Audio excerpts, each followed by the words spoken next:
Hello po mga kalutong Pinoy sa Amerika. Welcome back po sa ating channel. Kumusta po kayo?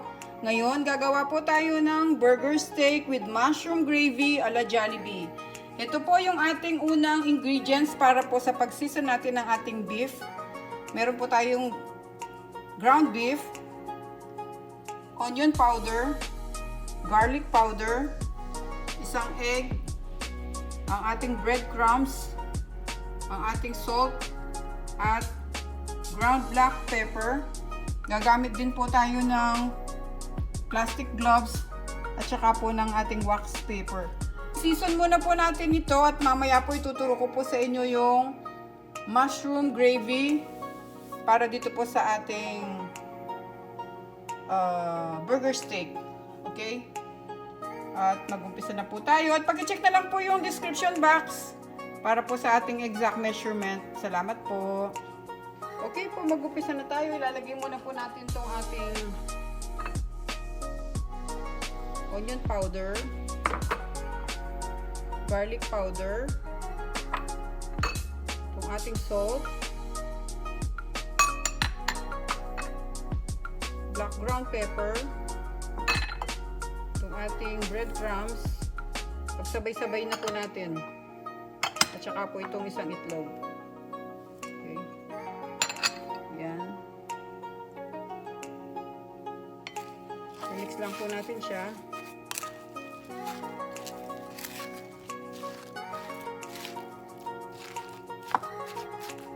Okay. Magsusot po ako gloves para po mahalo ko siya mabuti. Ganito lang po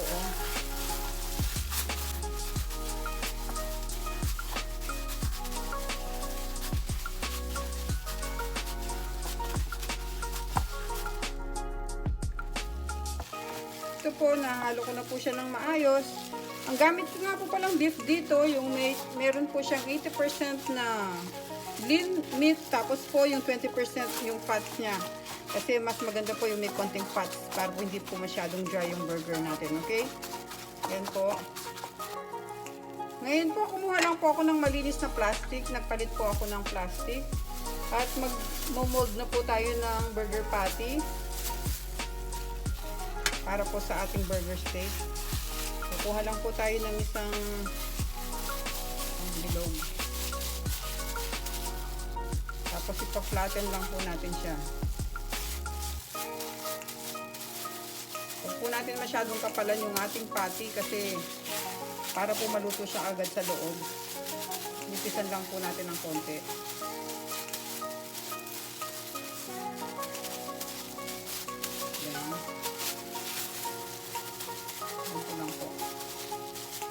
Pwede na po siguro ito.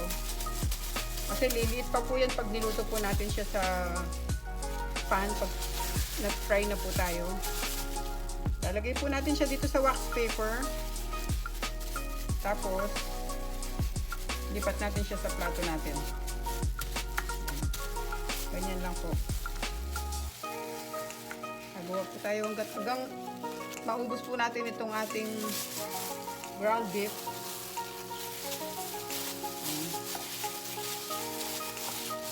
Isa pong bilog.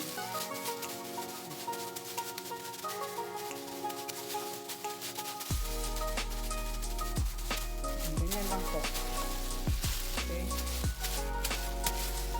Tapos lagay natin sa ating wax paper. And then sa plato natin.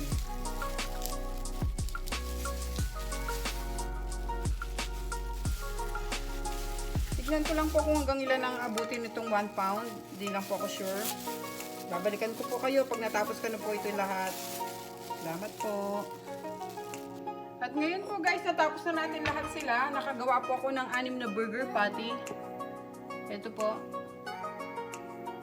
Piprituhin na lang po natin sila mamaya. Pero gagawin ko muna po yung para sa mushroom gravy natin. Papakita ko po sa inyo kung ano yung mga ingredients. Okay, for the meantime, ilalagay ko muna po ito sa ref. Okay. Tatakpan lang po natin siya ng clear wrap. Yung ating plastic wrap. Tapos ilalagay po natin siya sa ref para po ma-rest siya ng konti doon. Habang ginagawa po natin yung para sa gravy, okay? Ito po. At ngayon po, ito naman po ang isusunod natin, yung ating mushroom gravy.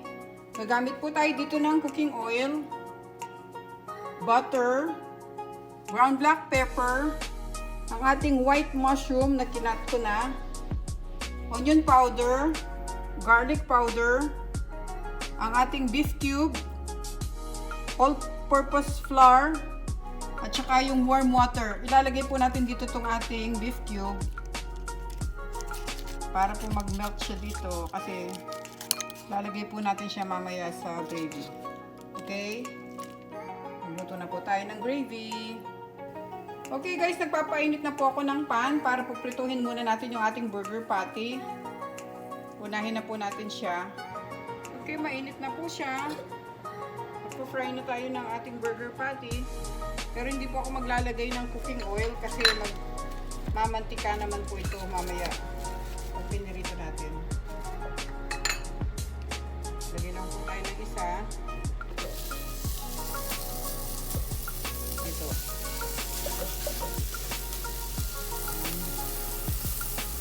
Yan, tatlo. Pwede po siya. Hintayin po natin siya maluto guys. Iprituhin po natin siguro ng mga 3 to 5 minutes yung bawat isang side. Tingnan po natin. Yan, lumalabas na po yung mantika kaya hindi na po ako naglagay ng cooking oil. Guys, kinutusok-tusok ko lang po yung sa gitna niya para po maluto po yung loob. After 3 minutes po, babalik na po natin sila.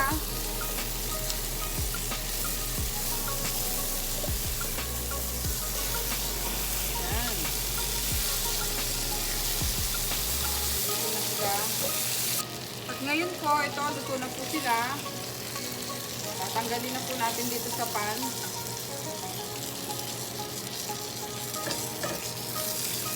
At isusunod natin yung iba.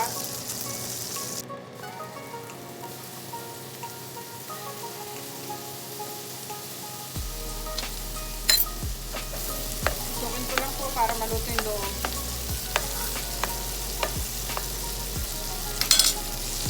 Guys, babalik na rin ko na po ito hanggang matapos po natin yung mga burger. Ngayon po guys, ito na po yung ating burger patty. Naprito ko na po sila lahat. Tinanggal ko lang po yung mantika galing po dito sa pan. At isusuti na po natin yung ating mushroom dito. Binawasan ko lang po yung mantika kasi sobrang dami po. Okay, dito po sa pan, lalagay na po natin yung ating cooking oil. Extra virgin olive oil po itong gamit ko. Tapos yung ating pong mushroom.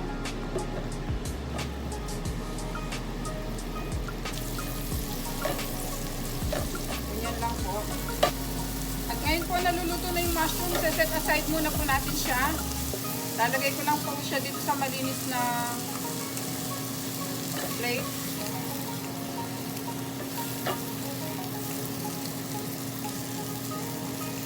At ngayon po ilalagay na po natin itong butter.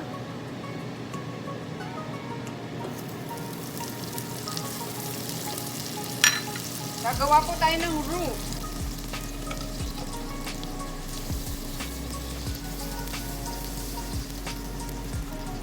Ngayon lalagay natin itong all-purpose flour.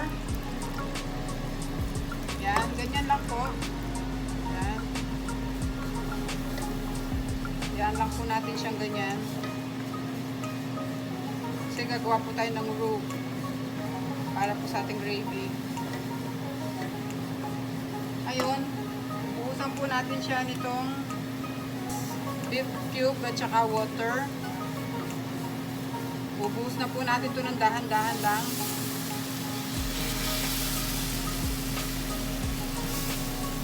Yan, ganyan po.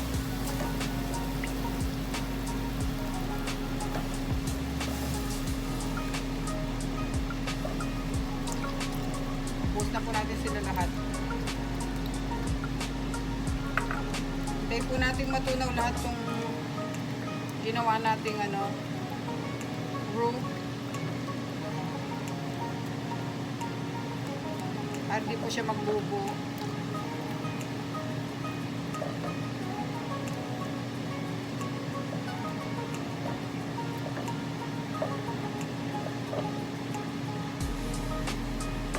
Tapos lalagay po natin itong ating garlic powder,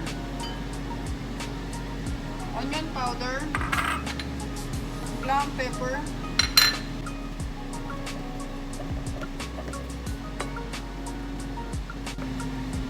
then water.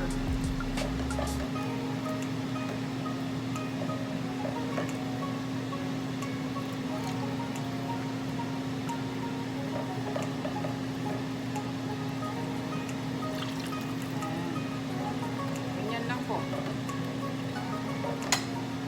Tapos susunod na po natin itong ating mushroom.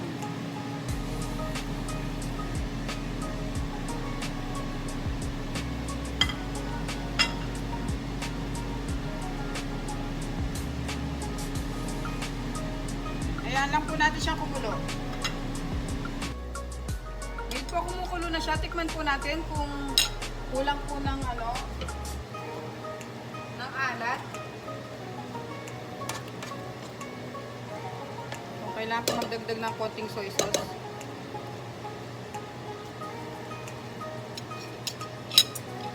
Pero okay na po yung lasa niya para sa akin. Lasang-lasa na po yung gravy po ng Jollibee. Okay? Luto na po siya. Pwede na po tayo mag-plate.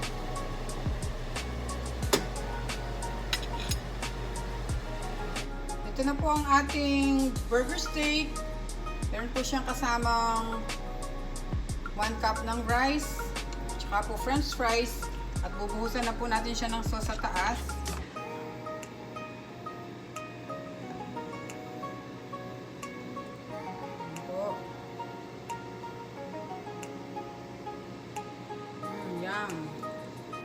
Ngayon po, ito na po ang ating burger steak with mushroom gravy. Nilagyan ko po siya ng fries sa gilid at saka po 1 cup of rice. At dinrizzle ko lang po siya ng parsley sa taas. Gayahin niyo po ito guys, napakasarap po nito.